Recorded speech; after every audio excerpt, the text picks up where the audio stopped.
Hello and welcome to program report card. मैं हूं अलीना फारूक शेख और प्रोग्राम में सबसे पहले तो हम कश्मीर और अपने कश्मीरी भाइयों के साथ इजहार यकजहती करना चाहते हैं। प्रोग्राम में हम बात करेंगे कंस्ट्रक्शन सेक्टर के लिए जो एमनेस्टी स्कीम दी जा रही है उसकी।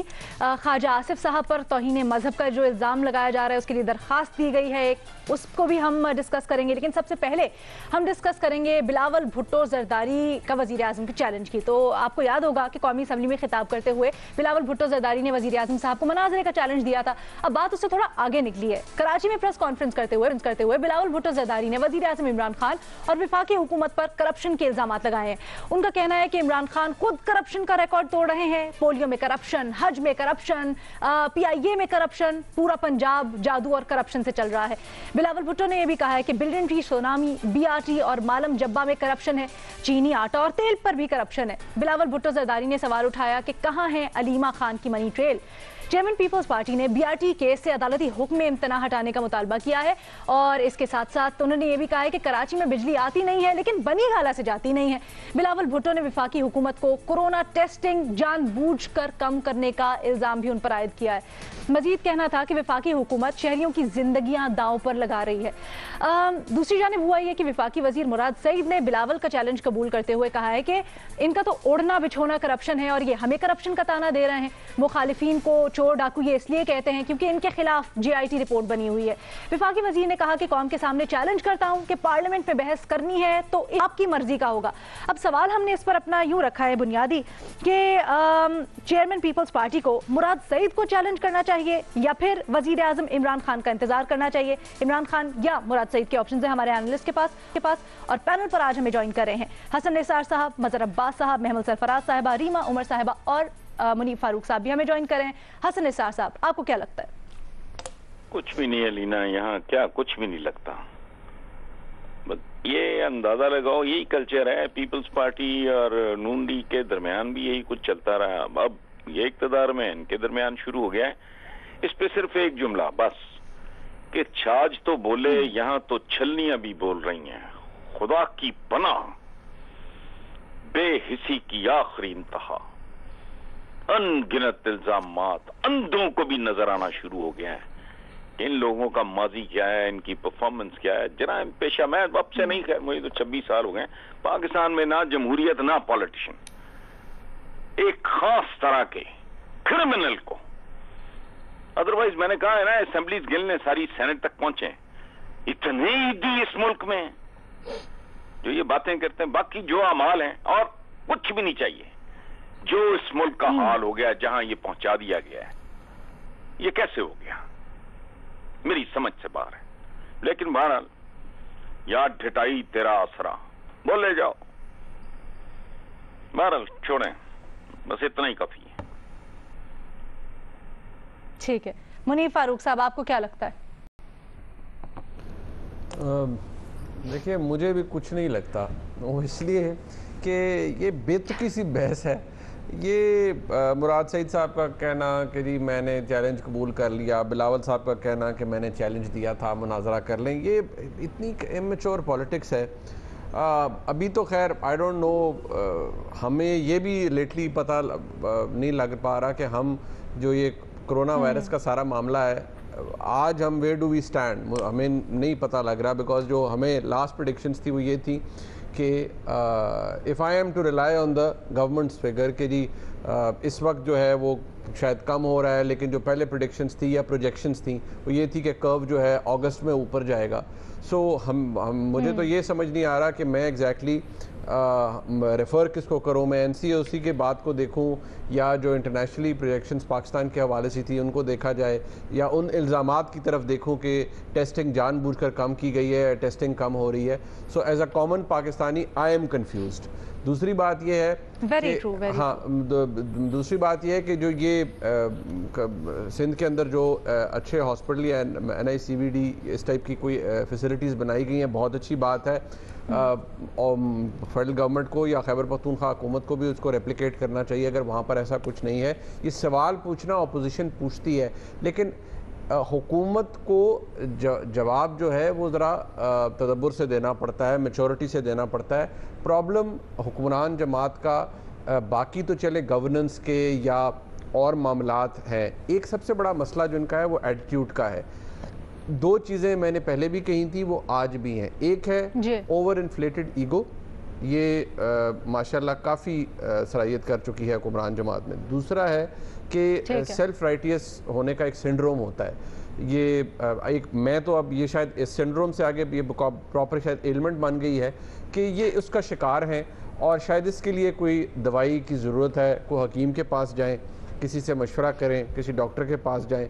ये दोनों दवाइयाँ जब तक नहीं लेंगे तब तक मैच्योरिटी नहीं आएगी। अगर 2 साल के बाद भी इसी तरह की वफाकी वज़रा की तरफ से इस तरह के खिलंडरे किस्म के बयानात आने हैं तो इतनी इमेच्योर हरकतें करनी है तो then there is no use. ठीक है, रीमा को शामिल गुफ्तगू करते हैं। जी रीमा। अलीना, आपने कभी मुराद सईद को दलील के साथ बात करते हुए सुना है? मैंने तो नहीं सुना, चाहे वो पार्लियामेंट में हो या टॉक शोज में हो। वो तो बस इल्जाम तराशी करते हैं, चीखते हैं, चिल्लाते हैं। कभी मैंने उनको फैक्ट्स और फिगर्स के साथ बात करते हुए नहीं सुना। तो मैं किसी को तजवीज नहीं। अच्छा, मुझे तो ताज्जुब इस चीज पे है कि जब भी बिलावल को जवाब देना होता है हमेशा मुराद सईद साहब क्यों आते हैं? जो भी हो, कोई और विफाकी वजीर भी बैठा हो, साइड पे मुराद सईद साहब जरूर बैठे होते हैं। तो दूसरी बात यह है कि मैं तो किसी को ये सजेस्ट नहीं करूंगी कि वो मुराद सईद के साथ डिबेट करें, क्योंकि वो शाउटिंग मैच हो जाएगा। और एक इंग्लिश की बात, एक सेइंग है कि अगर आप इसी तरह बहस करेंगे किसी के साथ जो दलील से बात नहीं करेगा तो देखने वालों को लगेगा आप भी उस जैसे ही हैं। तो किसी को ये रिकमेंडेशन तो मैं नहीं दूंगी। दूसरी बात ये देखें, पाकिस्तान में ऐसे नहीं होता, दुनिया भर में डेमोक्रेसीज में पार्लियामेंट में होती है बहस, डिबेट होती है। खासतौर पे जो प्राइम मिनिस्टर है, आप यूके का एग्जाम्पल ले लें, उनसे लोग बहुत सख्त सवालात करते हैं और उन्हें जवाब देना पड़ता है और एक अच्छी डिबेट होती है। तो मेरा पाकिस्तान में भी कोई रीजन नहीं है कि नहीं इमरान खान साहब जो है उनको नहीं आप चैलेंज करें या वो उस डिबेट का अपने पार्टिसिपेट ना करें। उनको करना चाहिए और शायद कोई उम्मीद मुझे तो है, मुझे तो बहुत शौक है पार्लियामेंट में जो डिबेट्स हैं उनको देखने का। वो हमारी एक पूरी डेमोक्रेसी का एक पूरा हिस्टोरिकल पार्ट बनते हैं। तो मेरा ख्याल है इसमें कोई मसला नहीं है। एक होना ही चाहिए डिबेट पार्लियामेंट में। लीडर ऑफ द जो हाउस है इमरान खान साहब, उनकी और जो अपोजिशन पार्टीज की लीडरान है उनकी। लेकिन मुराद सईद के साथ मेरा ख्याल है तो शाउटिंग का कोई फायदा नहीं करना चाहिए। ठीक है, मजहर अब्बास साहब, अली जैदी साहब ने ट्वीट किया आपसे कुछ देर पहले। वो कहते हैं कि जी, जिसका बाप पूरे मुल्क को खा गया, जो खुद हराम की कमाई खा खा कर बड़ा हो गया, जिसकी जमात कत्लो गारत में मुलव्वस है, वो बच्चा टीवी पे बैठ के सदाकत का भाषण बेचने की नाकाम कोशिश कर रहा है। जरूरत थी उजालों की, अंधेरा कर दिया तुमने, ये लफ्ज रहनुमाई को भी गुमराह कर दिया तुमने। देखिए, जॉन एलिया का शेर है, गुनाहगार हूँ गुनाहगारों से है वास्ता मेरा, परहेजगारों से मैं अक्सर परहेज करता हूँ। ये जो इस वक्त अली जैदी साहब के उस पर मैं क्या कमेंट करूँ, लेकिन बिलावल भुट्टो ने सवाल तो बहुत अहम उठाए हैं अपनी प्रेस कॉन्फ्रेंस में, बहुत अहम सवाल उठाए हैं। बहुत से, जाहिर है एज एन अपोजिशन लीडर उन्होंने हुकूमत पे, इमरान खान के ऊपर मुख्तलिफ जो पॉइंट्स रेस किए हैं, शुगर से लेके BRT तक और चीनी माँ, सब चीज़ें ठीक हैं अपनी जगह।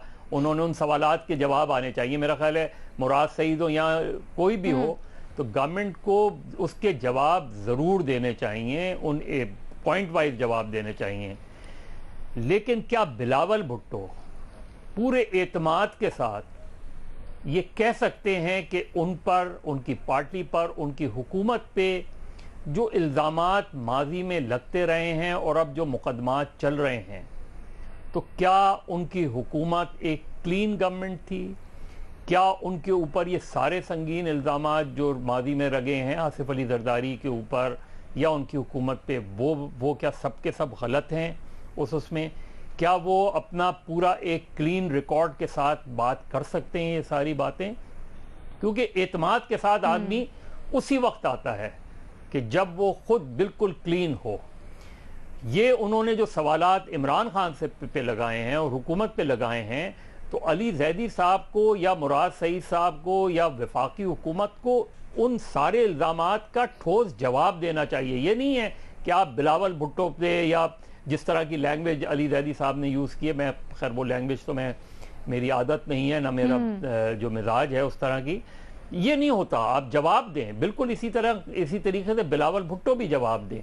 एक उन्होंने बड़ी अहम बात की और वो मिसिंग पर्सन्स के हवाले से थी। लेकिन मिसिंग पर्सन्स के हवाले से जब वो जवाब दे रहे थे तो उन्हें वजीर आला सिंध से भी पूछना चाहिए था कि सिंध में कैसे लोग गायब हो रहे हैं और आपने उसका क्या नोटिस लिया है।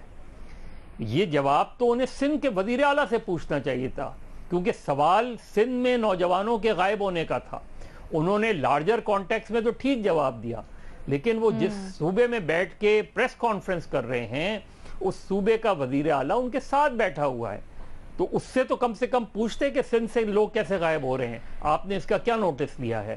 तो सवालात अपनी जगह हैं, लेकिन जिस तरह पिछले सवाल में जिस तरह हमने ये बात की थी कि ये बात कर रहे हैं हम कि टैक्स एमनेस्टी दी जा रही है, ये सारी चीजें हम बात कर रहे हैं, तो उसी तरीके से बेहतर है कि करप्शन की भी एक एमनेस्टी दे दी जाए। दिसंबर 2022 तक या 21 तक आप लोग सारे करप्शन के पैसे वापस कर दें, इधर से भी उधर से भी सारे करप्शन के केसेस खत्म कर दें। अल्लाह अल्लाह खैर सल्ला। बाकी तो ये इल्जामात हैं वो चलते रहेंगे, अदालतों से फैसले सालों में आते हैं, सालों में आते रहेंगे। तो मज़े साहब उसके लिए तो प्ली बार्गेन मौजूद है ना। अच्छा, महमल की तरफ मैं थोड़ा सा पॉइंट लेके जाती हूँ। महमल, बिलावल भुट्टो जरदारी ने कहा है कि जी यहाँ से लेकर इस्लामाबाद तक पहुंचेंगे और ट्रूथ एंड रिकंसिलिएशन कमीशन बनाते हैं। अच्छा ठीक है महमल, बिलावल भुट्टो साहब कहते हैं कि अगर हुकूमत ने मजबूर किया तो कोरोना हो या ना हो हम सड़कों पर निकलेंगे, यहाँ से लेकर इस्लामाबाद तक हम एहतजाज करेंगे हुकूमत के खिलाफ।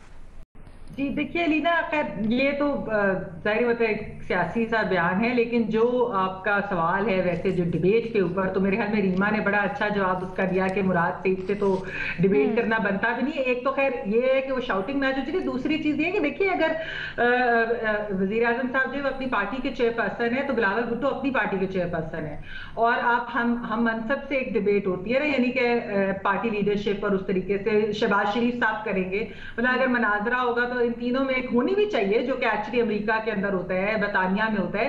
क्यों नहीं ये डिबेट्स इधर पाकिस्तान के अंदर एक सिविलाइज्ड डिबेट्स क्यों नहीं हो सकती टॉप लीडरशिप के अंदर। लेकिन अनफॉर्चुनेटली हमने ये देखा है कि ये सारी पार्टीज जो है ना, ये जब एक कोई लीडर को बात करता है तो ये डिबेट, इसमें आप देख लीजिएगा कि अब गालिबन मुराद सईद को जो है वो कादिर पटेल साहब जवाब देंगे पीपल्स पार्टी से, जो कि एक बड़ी वल्गर किस्म की डिबेटिंग हो जाती है, जो बड़ी अजीब नाजेबा किस्म की गुफ्तगू भी हो जाती है, स्पीच भी बड़ी पर्सनल अजीब सी होती है। नून लीग में भी हमने ये देखा था, पहले होता था कि नून लीग के भी इस तरह के लोग जो शहबाज शरीफ साहब या नवाज शरीफ साहब या मरियम नवाज साहब खुद नहीं जिसका जवाब देना चाहते होंगे वो अपने पार्टी के उन लोगों को आगे बढ़ा देते थे। तो ये नहीं होना चाहिए, एक सिविलाइज्ड डिबेट होनी चाहिए। इसमें क्या बुराई है कि एक सिविलाइज्ड डिबेट हो, मतलब अगर बिलावल भुट्टो साहब ने कोई सवाल उठाए हैं तो खान साहब उसका जवाब दे भी सकते हैं, ना भी दे तो चले उनकी मर्जी है, लेकिन ये कि मुराद सईद साहब फौरन। लेकिन महमल इसमें ये भी तो इम्पोर्टेंट है ना कि on track and on point रहे, फिर सिर्फ बयानबाजी नहीं होनी चाहिए, फिर कंस्ट्रक्टिव चीजों पर बात होनी चाहिए और जो लेजिट सवाल उठाए जा रहे हैं उन पे बात। मुनीब साहब, इससे पहले मैं ब्रेक लूं, बिल्कुल वैलिड मुनीब साहब, इससे पहले कि मैं ब्रेक लूं, ये जो बिलावल साहब कहते हैं कि जी अगर मजबूर किया गया तो हम सड़कों पे निकलेंगे, अभी कुछ रोज पहले मौलाना साहब से मुलाकात हुई है, तो ये क्या उसी सिलसिले की कड़ी है या फिर उनका इन्फ्लुएंस है? देखिए, अपने घर से निकल के साथ वाले हमसाये के घर में चले जाना तो वो भी आप सड़क को इस्तेमाल करते हुए जाते हैं। बिलावल साहब ने शायद इसका इशारा दिया हो। ये ऑपोजिशन जो है, मैंने पहले भी कहा था, वो इनके पास वो रोड पास नहीं है सड़क पे निकलने के लिए, जो पास इन्हें रिक्वायर्ड है इस ऑपोजिशन को। तो ये सड़क पे इतने ही निकलेंगे कि किसी हमसाये के घर चली जाएगी ऑपोजिशन और कहेंगे हमने सड़क का इस्तेमाल किया, हम सड़क पर निकले ज़रूर थे। अच्छा, दैट्स इट। ठीक है जी, हमें यहाँ पे एक छोटी सी ब्रेक लेनी है, उसके बाद दूसरा सवाल रखेंगे एनालिस्ट के सामने।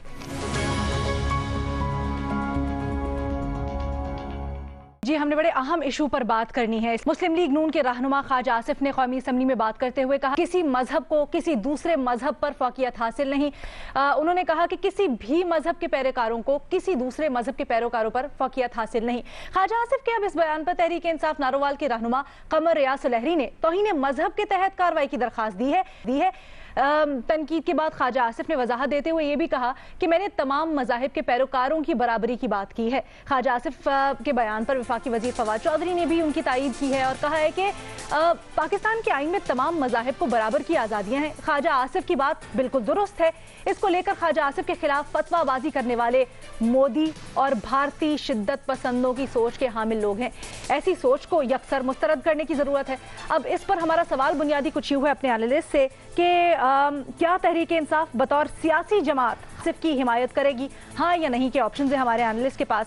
तो सबसे पहले आपकी तरफ आते हैं महमल, क्या लगता है आपको? अलीना के पीटीआई एज अ पार्टी जो है वो ख्वाजा आसिफ की कोई हिमायत करेगी। फवाद चौधरी साहब तो जो हैं आपको पता ही है कि वो अक्सर पार्टी लाइन से ही राइजेज अबव दैट, और ख़ास तौर पे अगर ऐसे जो इश्यूज होते हैं जिसके अंदर एक टॉलरेंस की बात हो, कोई इस तरह की वो पार्टी डिफरेंसेस से बढ़कर बात करते हैं। लेकिन अगर आप देखें कि पीटीआई का तो एक अनफॉर्चुनेटली एक तारीख रही है, सियासी तारीख। आपने पिछले इलेक्शन में भी देखा होगा, वो ओथ वाला भी जो इशू था उसके ऊपर उन्होंने किस तरह से नून लीग के खिलाफ एक पूरी कैंपेन चलाई। जब एहसन इकबाल साहब को गोली लगी तो इवन अबरारुल हक ने किस तरीके से उसको जस्टिफाई करने की कोशिश की कि ऐसा तो फिर होगा अगर इस तरह की चीजें करेंगे। तो मुझे नहीं लगता, बड़ी अनफॉर्चुनेट सी बात है कि ख्वाजा आसिफ साहब ने कोई ऐसी बात नहीं की थी। बेसिकली उन्होंने तो सारे मजहबी अकलियत, और उन्होंने तो कहा था कि पाकिस्तान के सारे सिटीजन के जो फंडामेंटल राइट्स हैं वो तो सेम है हमारे आईनी हक के। और फिर देखिए जिन्ना साहब की 11 अगस्त की आप स्पीच भी उठा लें, और बेसिकली तो ख्वाजा आसिफ ने, वैसे एक चीज है कि उन्होंने पीटीआई की तायद की, पीटीआई ये मंदिर बनाने जा रही थी, उसके अंदर जो रोड़े अटका रहे थे ख्वाजा आसिफ साहब ने उनको बेसिकली जवाब दिया और पीटीआई की हिमायत की। तो ख्वाजा आसिफ साहब तो पीटीआई की हिमायत करके मेरे ख्याल में उनको गले पड़ गई है ये बात, क्योंकि अब जो है एक पीटीआई की खास मोहब्बत है, आपको पता है ख्वाजा आसिफ साहब के साथ, उनके ऊपर केसेस बनवाने की भी बाकी भी चीजें थी, और वो ये मजहब का कार्ड जो है ख्वाजा आसिफ साहब के खिलाफ इस्तेमाल करते रहेंगे, और वो इस डर्टी पॉलिटिक्स के अंदर जो है इसको मजीद वो इसके ऊपर चलेंगे। बस फवाद चौधरी साहब, शीनी मजारी साहिबा, एक दो और लोग हैं पीटीआई के अंदर जो हमेशा बड़ी सेंसिबल बातें करते हैं और ऐसी चीजों की तायद नहीं करते। लेकिन ओवरऑल अगर आप पार्टी का ट्रैक रिकॉर्ड देख लें तो मेरे ख्याल में हमें नहीं लगता कि ख्वाजा आसिफ साहब की वो एंड पे कोई तायद करेगा एज अ पार्टी।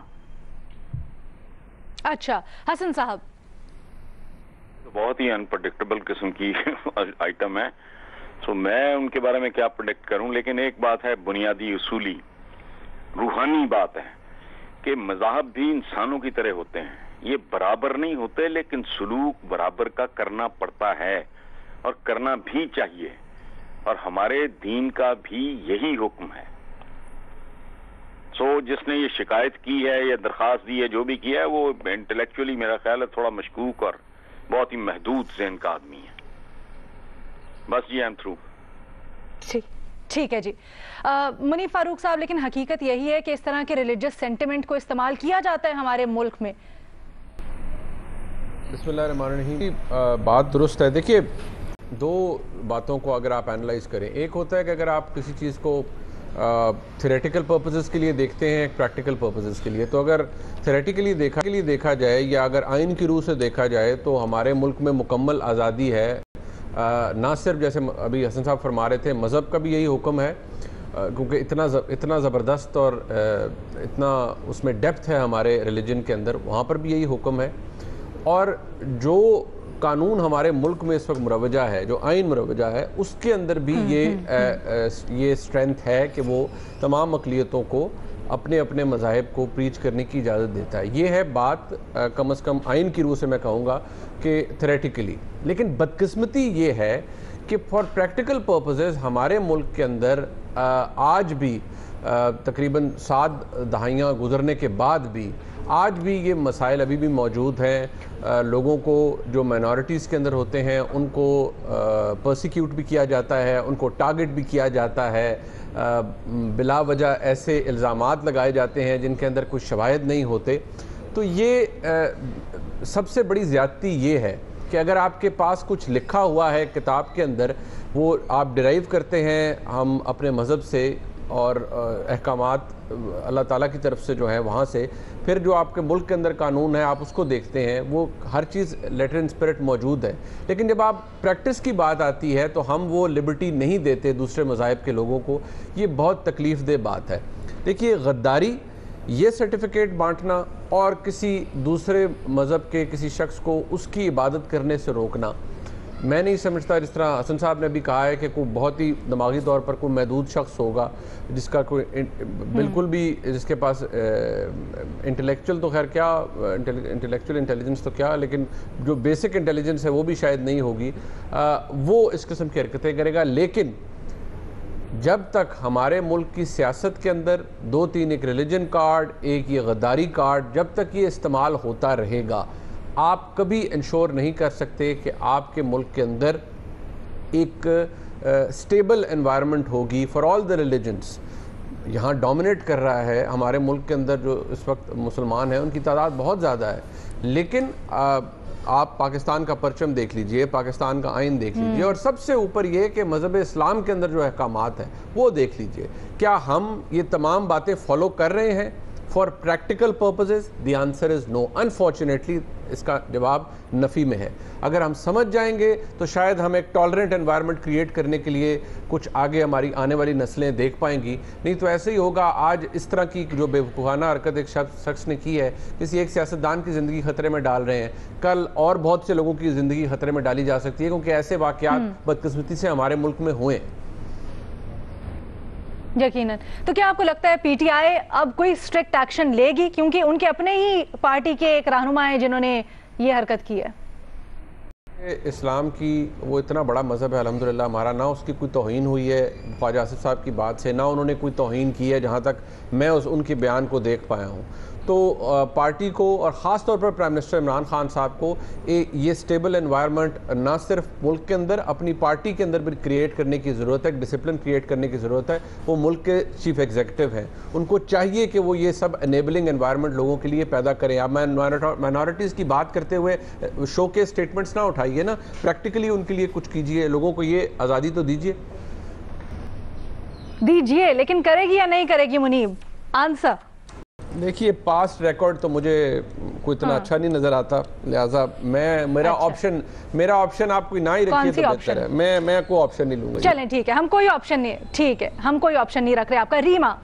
अलीना, मुझे नहीं लगता कि ये बेवकूफ़ी की दिखाता है जिसने भी ये जो एप्लीकेशन है एफआईआर के लिए वो दर्ज की है। ये एक सोच समझ के लोग करते हैं। हमारे मुल्क में जो तौहीन मज़हब के कवानीन हैं वो इसी तरह इस्तेमाल होते हैं। आपके अपने पर्सनल इंटरेस्ट होते हैं, आपके अपने वेंडेटाज होते हैं और लोगों के खिलाफ जो आप इन कवानीन के तहत निपटाना चाहते हो। तो मेरा नहीं ख्याल ये बेवकूफ़ी की बात है, मेरा ख्याल है सोच समझ के ही किया होगा और इसी तरह ये कवानीन इस्तेमाल होते हैं। पूरा रिकॉर्ड हमें दिखाता है। मुझे नहीं लगता PTI as a party Khawaja Asif के पीछे खड़ी होगी। क्यों? उनका जो मैनिफेस्टो है अगर आप वो देखें, उसमें तो बहुत प्यारी प्यारी बातें लिखी हैं। उसमें आइन के आर्टिकल 20 का हवाला है, उसमें हमारे आइन का आर्टिकल 25 है, कहता है इक्वल प्रोटेक्शन ऑफ लॉज होगी, उसका हवाला है। उसमें और भी बहुत अच्छी बातें की हुई हैं रिलीजियस माइनॉरिटीज के हवाले से। लेकिन प्रैक्टिकली महमल ने 1-2 एग्जांपल्स दिए और भी हैं। आप देखें आतिफ मियां का जब केस हुआ, क्या पीटीआई एज ए पार्टी उन्होंने पीछे खड़े हुए? उनके नहीं हुए। उसके बाद जब एक माइनॉरिटीज कमीशन की बात हुई कैबिनेट में, उसमें जिन लोगों ने उसकी सपोर्ट की कि अहमदीज को इंक्लूड करना चाहिए, उनके खिलाफ पूरी एक कैंपेन चली और पार्टी ने अपने मिनिस्टर्स का साथ नहीं दिया। तो मेरा ख्याल है अगर आप ये रिकॉर्ड भी देखें तो मुश्किल है कि वो अब भी ख्वाजा आसिफ के पीछे खड़े होंगे। लेकिन अलीना, इसकी 2 बातें और मैं करूँ। शॉर्ट टर्म में समझ भी ये आती है, क्योंकि अगर आप इस तरह का स्टांस लेंगे तो आप कुछ लूज आउट नहीं करेंगे, बल्कि आपकी कुछ कंस्टिट्यूएंसी खुशी होगी आपकी बातों से। लेकिन लॉन्ग टर्म में इसमें हमारे मुल्क को, हमारी पूरी सोसाइटी को बहुत नुकसान होता है, क्योंकि अब कल को जब पीटीआई अगर ऑपोजिशन में होगी तो उनके खिलाफ भी ये इस्तेमाल होगा और इस तरह जो साइकिल है ये चलता रहेगा। तो जिस तरह मेरा ख्याल है हम चार्टर ऑफ डेमोक्रेसी की करते हैं, चार्टर ऑफ इकोनॉमी की बात करते हैं, शायद इसमें भी पॉलिटिकल पार्टीज को एक कंसेंसस फॉर्म करना चाहिए तो वो इस तरह की हेट स्पीच, इस तरह मजहब इस्तेमाल नहीं करेंगे पॉलिटिकल ओपोनेंट्स के खिलाफ, और अगर कोई और करेगा तो उनके पीछे खड़े होंगे। मेरा ख्याल इसकी भी हमें बहुत ज़रूरत है, लेकिन अनफॉर्चुनेटली इस वक्त मेरा जवाब भी नहीं है। मुझे नहीं लगता पीटीआई इसको इस तरह लॉन्ग टर्म देख रही है। ठीक है मज़हर अब्बास साहब, लेकिन माजी में हमने इस तरह के ख़तरनाक ट्रेंड की वजह से बहुत सी मिसालें देखी हैं, चाहे वो मशाल का केस हो या फिर दीगर केसेस। क्या आपको लगता है कि इसमें सियासी नज़रिए या पॉलिटिक्स से बालातर हो के एक हम लोगों को इस ख़तरनाक ट्रेंड को ख़त्म करने के लिए कुछ करना चाहिए? देखिए, जवाब तो नहीं है, क्योंकि वज़ीर आज़म जब अपने फैसले पे खड़े नहीं हो सके तो पार्टी कैसे खड़ी होगी? ये वज़ीर आज़म ने ही अपनी माइनॉरिटी के एमएनए को ये यकीन दिलाया था गवर्नमेंट पैसे देगी इस बंदर की तामीर के लिए, और फिर जब उनके इत्तेहादियों के परवेज़ इलाही साहब का बयान आया, उसके बाद मुफ्ती तकी उस्मानी साहब का बयान आया, तो मामले को इस्लामिक आइडियोलॉजी काउंसिल को भेज दिया गया। देखिए, पाकिस्तान तहरीक इंसाफ के अंदर अंदरूनी तौर पे ये एक लड़ाई रही है और अब भी चल रही है। उसमें कुछ और जो मेजॉरिटी ओपिनियन है वो दरअसल फवाद चौधरी साहब के साथ नहीं जाता, शीरी मज़ारी के साथ नहीं जाता, शफकत महमूद के साथ नहीं जाता, मलाइका बुखारी के साथ नहीं जाता, असद उमर के साथ नहीं जाता। वो जाता फिर उस साइड पर है कि जिनका बैकग्राउंड इस तरह का है कि जो माजी में जो है वो कंजर्वेटिव पार्टीज़ में रहे हैं और वो ज़ाहिर है पीटीआई का हिस्सा हैं। तो ये एक अंदरूनी तौर पे एक तरीके से आप इसको नज़रियाती लड़ाई कह लें, इसको रोशन ख्याली और कंजर्वेटिव्स की लड़ाई कह रहे हैं, लेकिन ये है। और वज़ीर आज़म का झुकाव जो है वो ज़ाहिर है फवाद चौधरी के ओपिनियन के साथ नहीं है और वो चाहते ज़रूर हैं। उन्होंने देखिए करतारपुर पे कितना बोल्ड फैसला किया उन्होंने, करतारपुर राहदारी का, और बैनुल-अक़वामी सतह पे पाकिस्तान को बहुत फ़ायदा हुआ उससे कि पाकिस्तान का एक वो इमेज जो था वो बना पाकिस्तान का इमेज। लेकिन यहाँ चूँकि अब ये मामला इस तरीके से चला गया है तो ये तो नहीं होगा कि ये पीटीआई जो है वो अपने एमएनए से कहेगी कि आप इस केस को परसू करें, लेकिन वो कतई तौर पे फवाद चौधरी के ओपिनियन के साथ नहीं जाएगी। ये फॉर्चुनेटली है कि अनफॉर्चुनेटली है, लेकिन यही इस मुल्क में इसी तरीके से मिसयूज़ ऑफ जो लॉ है वो इसी तरीके से होता है। आप इसी तरीके से प्रेशर्स डालते हैं और इसी तरीके से चीज़ें विड्रॉ हो जाती हैं। तो हमारे यहाँ एक तरफ हम अक़लियतों को हुकूक देने की बात करते हैं और फिर एक तरीके से हम वो हुकूक जो है वो कहीं ना कहीं जाके उसमें कॉम्प्रोमाइज़ कर जाते हैं। सर एक तरफ तो हम अक़लियतों के हुकूक की बात कर रहे हैं, इसके ऊपर भी ज़रा रोशनी डालिएगा। ये जो रिलीजियस सेंटिमेंट या रिलीजियस कार्ड इस्तेमाल करके उनकी आड़ में इल्ज़ामात लगाए जाते हैं, इस वाले ट्रेंड के ऊपर थोड़ा सा। नहीं तो ये तो आपके यहाँ देखिए इस वक्त जो नैरेटिव आपके यहाँ मजबूत हुआ है पिछले 40 सालों में, जो बयानिया ज़्यादा ताकतवर बना है वो तो जनरल ज़िया उल हक़ का बयानिया ताकतवर बना है और जनरल ज़िया उल हक़ के मुखालफीन का जो बयानिया है वो कमज़ोर पड़ा है।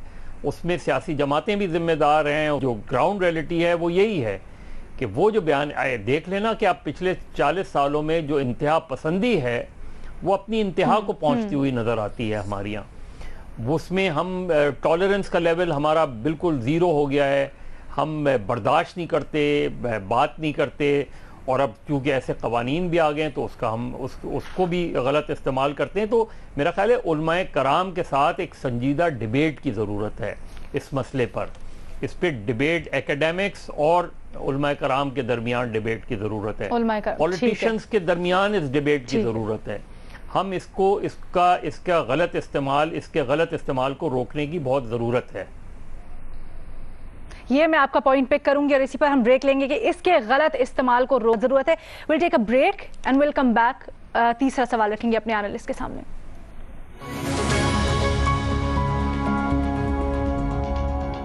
जनाब, कोरोना ज़दा मईशत और हुकूमत ने इसके जो असरात हैं वो आवाम पर कम से कम हो, इसके लिए कुछ स्कीम्स मुतारिफ करवाई हैं और जहां स्कीम्स के साथ साथ हुकूमत ने मुख्तलिफ शोबों के लिए कुछ मराहत दी हैं और बताया कि किस तरह से इकॉनमी के पहिए को रवा रखने के लिए जो हुकूमत इकदामात कर रही है वो क्या होंगे। इसी सिलसिले में 31 दिसंबर तक तामीरात के शोबे में सरमायाकारी करने वालों से ज़राए आमदन नहीं पूछे जाएंगे। वज़ीर इत्तलात ने ऐलान किया है। उन्होंने बताया कि तामीरात से वाबस्ता 40 सनतों के लिए आसानियां पैदा की जाएंगी और उन्होंने कहा जी एक NCOC की तर्ज पे कमेटी बनेगी जो कि तामीरात के शोबे को रेगुलेट करेगी और जो नया पाकिस्तान हाउसिंग अथॉरिटी है, हाउसिंग स्कीम है, उसकी भी चीज़ें देखी जाएंगी। तो इस पर ये जो कंस्ट्रक्शन एमनेस्टी दी जा रही है 31 दिसंबर 2020 तक, इसके ऊपर हमारा सवाल अपने एनालिस्ट से ये है कि क्या हुकूमत की ये स्कीम कामयाब होगी, हाँ या नहीं के ऑप्शन है हमारे एनालिस्ट के पास। हसन निसार साहब। आई डोंट थिंक सो, और हुई भी तो इंतहाई जुज़वी तौर पे होगी, क्योंकि 5 माह तो प्लान करने, माइंड मेकअप करने में लग जाते हैं और फंड्स को ऑर्गेनाइज करना, रीशेप करना, रीअरेंज करना। बहुत कम आजकल लोग ऐसे हैं जिन्होंने बोरियों में ठूंसा होता है, वरना लोगों ने सोने, चांदी, बॉन्ड, सर्टिफिकेट्स, फॉरेन करेंसी वगैरह में, वो तो it takes time. You need to make up your mind. सब कुछ तो फ्रीज हुआ हुआ है। अब बर्फ निकाल के बाहर अगर रख दोगे जून जुलाई की गर्मी में भी तो it will take a little time, melt होने में वक्त लगेगा। ये रवैये में तब्दीली की बात है तो ये दूध तो दिया है इन्होंने, लेकिन महंगे को ज्यादा डाल दिए, और टाइम ही कोई नहीं है। जुलाई पे तो पहुंचे हुए मिड में मेरा ख्याल हम लोग, मुझे नहीं पता आज तारीख क्या है, 31 दिसंबर तक आप खुद ही फैसला कर लो, तो कॉमन सेंस की बात है जी। I don't think so. You don't think so, ठीक है जी। मजहर अब्बास साहब, आपको क्या लगता है, क्योंकि एमनेस्टी से मुतल्लिक पीटीआई बहुत पहले इसको तनकीद का निशाना भी बना चुकी है जब दूसरी हुकूमतों ने दी तो, लेकिन अब एमनेस्टी पे एमनेस्टी आना, इसके ऊपर भी सवाल उठ रहे हैं। नहीं जी, ये एमनेस्टी नहीं होती, ये दरअसल ब्लैक मनी को वाइट करने वाली बातें होती हैं, ये अजब करप्शन की गजब कहानियां होती हैं। ज़राए आमदनी कौन छुपाता है? वही छुपाता है जो अपने ज़राए आमदनी को चोरी से जमा करता है। ये कौन, जिसकी अभी हसन साहब बात कर रहे थे, ये ज़मीनों में पैसे कौन गाड़ता है? जिसने 2 नंबरी से पैसा कमाया होता है। तो ऐसे लोगों को बार बार आप एमनेस्टी देकर क्या हासिल करना चाहते हैं? कंस्ट्रक्शन में जाके देखें तो कंस्ट्रक्शन में जो है बाय एंड लार्ज इन्वेस्ट कौन कर रहा है? कौन बड़े बड़े पूरे यहाँ से लेके महलात बना रहा है? कई हज़ार एकड़ पे जो चीज़ें बन रही हैं, प्रोजेक्ट्स बन रहे हैं, उनका बैकग्राउंड तो मालूम करें कि उसकी ज़मीन किस तरह बेची गई है। तो मैं तो पहले दिन से इस तरह की किसी भी एमनेस्टी के खिलाफ, क्योंकि एमनेस्टी आप उन लोगों को देते हैं जो डिज़र्व करते हैं एमनेस्टी के लिए। उन लोगों को नहीं दिया जाती एमनेस्टी जो चोरी का पैसा जो है वो छुपाते हैं। हमने नैप के कवानीन भी ऐसे बनाए हैं कि जी ठीक है, आपने इतने अरब रुपए कमा लिए तो आप जो है प्ली बार्गेन कर लो, उसमें से कुछ पैसा दे दो, बाकी ऐश करो। तो ऐश के ज़राए हैं ये, और इसमें कामयाबी होती है, नाकामी। बहुत से कई अरब रुपए जो है, कई खरब रुपए जो है वो ब्लैक से वाइट हो जाएंगे। अल्लाह खैर सल्ला। ठीक है, महमल बहुत बड़ी टर्म यूज़ की है मजहर अब्बास साहब ने, कहा काले धन को सफ़ेद करने की स्कीम है और इससे फ़ायदा भी वही उठाएंगे जो बड़े बड़े लोग हैं जिनके पास ढेर सारा पैसा है। लेकिन वज़ीर आज़म तो कहते हैं कि इससे मईशत का पहिया चलेगा और जब कंस्ट्रक्शन की इंडस्ट्री रवां होगी तो उससे एसोसिएटेड इंडस्ट्रीज भी चलेंगी। देखिए अलीना, बात यही है तो ये at the end of the day एक बहुत बड़े स्केल की एमनेस्टी स्कीम, और उसका लॉजिक चले यही होगा शायद कि चले बाकी इंडस्ट्रीज, जिस तरह आपने कहा वज़ीर आज़म का इन्वॉल्व होंगी, सीमेंट होगा, स्टील होगा, बाकी सब होगा। चलिए मान लेते हैं कि काला धन जो है सफेद करने के लिए इन्होंने दे दी इजाजत, और इसलिए दी ताकि आजकल कोरोना भी है, इकोनॉमी मईशत पहले भी नहीं चल रही थी, एक बिजनेस कम्युनिटी बड़ी मायूस भी थी। चले आप कहते हैं हमने एनेबलिंग एनवायरनमेंट बनानी है, तो इसलिए कंस्ट्रक्शन इंडस्ट्री को हम जो है ये दे देते हैं थोड़ी देर के लिए। लेकिन ये मुझे बताएं कि 2-3 चीजें। पहली बात ये कि क्या आपने चेक किया कि कंस्ट्रक्शन इंडस्ट्री की मार्केट में डिमांड क्या है? कौन खरीदेगा ये प्लाजे, या कौन खरीदेगा ये घर जो बनेंगे? फिर जो एक सबसे बड़ा इशू है वो है लैंड की अफोर्डेबिलिटी। इनका मकसद तो ये, एक तो इंडस्ट्री चलना मकसद है, दूसरा मकसद है कि आम आदमी या मिडिल क्लास जो है वो घर बना सके, वो कारोबार कर सके, वो इस तरह की चीज कर सके। पिछले आप चेक कर ले कि 10% से ज्यादा जो है लैंड के के प्राइसेस में इंक्रीज हुई है। आप बर्तानिया उठा लें, आप मलेशिया उठा लें, कोई भी मुल्क उठा लें, वहां पे साल में 2 से 3% होता है इजाफा। यहाँ पर एक अभी कंस्ट्रक्शन इंडस्ट्री की ये स्कीम अनाउंस हुई, उसके बाद आप रियल एस्टेट की प्राइसेस को चेक कर लें।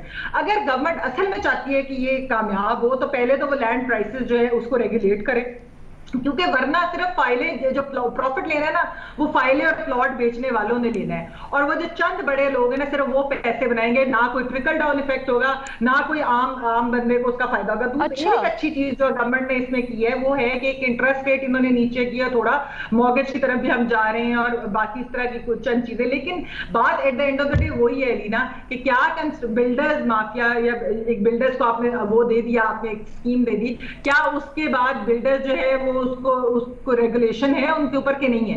और लैंड प्राइसेस का आप क्या करें? असल बात है ना कि लैंड ही नहीं कोई खरीद सकता तो फिर आगे उसने बिल्डिंग कैसे खरीदनी है, बिल्डिंग किराए पे कैसे ले? अच्छा महमल, अभी आपने रेगुलेशंस का पॉइंट उठाया ना, मैं रीमा की तरफ लेके जाना चाहती हूँ। एक शिबली फराज साहब की एक स्टेटमेंट है, मैं समझना चाह रही हूँ थोड़ा सा। रीमा, शिबली फराज साहब ने प्रेस कॉन्फ्रेंस में कहा कि 31 दिसंबर तक जो इंटरनेशनल ऑर्गेनाइजेशन ने हम पर सैंक्शंस लगाई थी उनमें रिसेस पीरियड है, तो सरमायाकार उससे फायदा उठाएं। तो does it work like that? Leena, मैं इस पे कमेंट नहीं करना चाहूंगी क्योंकि मैंने ना वो देखा है कौन सी प्रोविजन का वो हवाला दे रहे हैं और किस तरह उन्होंने उसको एक्सप्लेन किया है। लेकिन अगर उन्होंने इतना कॉन्फिडेंटली कहा है शायद कोई प्रोविजन हो।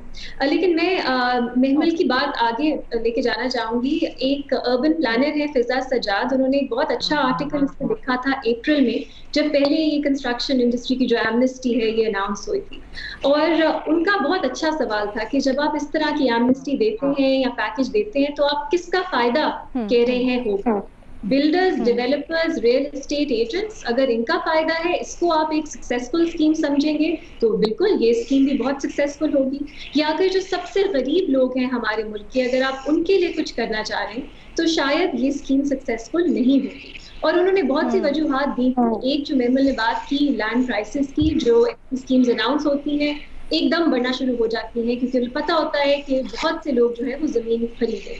लेकिन और उन्होंने बात की कि किस तरह बहुत से लोग जिनके लिए आप कह रहे हो ये फायदेमंद साबित होगी, उनके पास ना आईडी कार्ड्स हैं, ना वो उस तरह से बैंक अकाउंट्स हैं उनके पास। तो अगर आप इंटरेस्ट रेट कम भी कर लो, ये वो लोग नहीं है जो इस तरह से घर जो है वो अफोर्ड कर सके। उनकी तजावीज बहुत अच्छी हैं, तो मैं एक दो उनके बारे में बात करूँ। एक तो कि जो इनफॉर्मल सेटलमेंट्स हैं, जहाँ सबसे गरीब लोग हमारे रहते हैं, शायद उनमें इन्वेस्टमेंट की जरूरत है, उनको थोड़ा बेहतर करने की जरूरत है। इसके अलावा जो पनाहगाह जो वज़ीर आज़म ने अनाउंस की थी उनका पूरा कि पनाहगाहें बनाएंगे, शायद उनको बढ़ाने की जरूरत है क्योंकि सबसे गरीब लोग यहाँ रहेंगे। और आखिरी बात कि जिस मेरे पास बड़ा टाइम कम है Reema, sorry to cut you off, मैंने मुनीब का पॉइंट लेना है, मैं जरा आगे बढ़ती हूँ। मुनीब, अगर हम दुनिया के दीगर ममालिक पे नजर डालें और बल्कि हिस्ट्री पे नजर डालें तो आई थिंक डिप्रेशन के दौरान अमेरिका ने उसके असरात को कम करने के लिए कंस्ट्रक्शन इंडस्ट्री में इन्वेस्ट किया था, फायदेमंद साबित हुआ था। क्या वजीर आज़म इमरान खान भी उसी अप्रोच को आगे लेके चलना चाह रहे हैं? देखिए, मैं इसके कामयाब या फेल होने पर तो कमेंट नहीं कर सकता, ओनली टाइम विल टेल कि ये मेरा ना मैं इसके ऊपर अपने आप को नहीं समझता है कि मैं इकोनॉमिक साइड के ऊपर इसको कमेंट कर सकूं। लेकिन मैं जिन लोगों से बात होती है जो कि कंस्ट्रक्शन या रियल एस्टेट सेक्टर के अंदर काम करते हैं, इतना ज़रूर है कि इसहाक डार साहब के वक्त के अंदर उसको बहुत से लोग ठीक भी कहते हैं, बहुत से लोग उसे गलत भी कहते हैं। ये शुरू हो गया था मामला कि जी आप फाइलर और नॉन फाइलर वाला कौन ख़रीद सकता है, कौन नहीं ख़रीद सकता। और ये भी कि थोड़ी रेगुलेशन फिर ये आ गई कि एक शुरू में होता था जी कि फ़लाना प्लॉट है तो वो डीसी रेट उसका ये है, फिर ये ग्रेजुअली वो एफबीआर वैल्यू के तरफ हम चले गए। अभी भी जो एक्चुअल प्राइस होती है लैंड की और एफबीआर वैल्यू के अंदर एक डिफरेंस होता है। जो मुझे समझ आती है या जिन लोगों से हम बात करते हैं वो यही कहते हैं कि हुकूमत को टैक्स लगाना चाहिए, वन टाइम टैक्स लगा देना चाहिए। जो लोग फाइलर नहीं हैं या जो लोग काम करते हैं रियल एस्टेट का या प्रॉपर्टी का या बहुत जल्दी रोटेट करते हैं, सर्कुलेट करते हैं अपने पैसे को रियल एस्टेट के अंदर, हुकूमत को उनसे वन टाइम टैक्स लेना चाहिए कि ये फ़िक्स टैक्स है, अगर आप फाइलर हैं नहीं हैं तो आपको ये करना चाहिए। कंस्ट्रक्शन इंडस्ट्री के अंदर भी हो सकता है, लेकिन और ब्लैंकेट अगर हम इसके ऊपर एक वो अपना मैं समझता हूँ कि अगर ये ओपिनियन रखा जाए कि ये तो है ही चोरों के लिए और ये सिर्फ माफिया के लिए है, तो मैं समझता हूँ कि ये थोड़ी ज़्यादती हो जाएगी। बिकॉज कंस्ट्रक्शन इंडस्ट्री के अंदर कंस्ट्रक्शन से रिलेटेड जो काम होते हैं उसके अंदर ज़रूरी नहीं है कि जो अब वर्कर्स उसके अंदर काम करते हैं वो किसी माफिया का हिस्सा नहीं। अगर प्रोजेक्ट्स बनते हैं, नए प्रोजेक्ट्स बनेंगे, नई हाउसिंग सोसाइटीज़ बनेंगी या एक्सपैंड करेंगी तो वहाँ पर वर्कफोर्स काम करेगी, लोगों को रोज़गार मिलेगा। तो there is a way of looking at it. कम से कम मुझे लगता है कि ये इसके अंदर कुछ जो हुकूमत की इंटेंट है वो तो मुझे अच्छी नज़र आती है। और बाकी हिस्टोरिकली भी देखा जाए तो आपको जॉब्स क्रिएट करनी होती हैं इन दी परहैप्स ये कंस्ट्रक्शन सेक्टर एक ऐसा सेक्टर है कि इससे एलाइड इतने ज़्यादा और सेक्टर्स हैं कि वहाँ पर जॉब एनवायरनमेंट बेहतर होती है, लोगों को रोज़गार मिलता है। ठीक है जी, हम क्विकली यहाँ पर साइन ऑफ करेंगे, इंशाल्लाह आपसे कल मुलाकात होगी।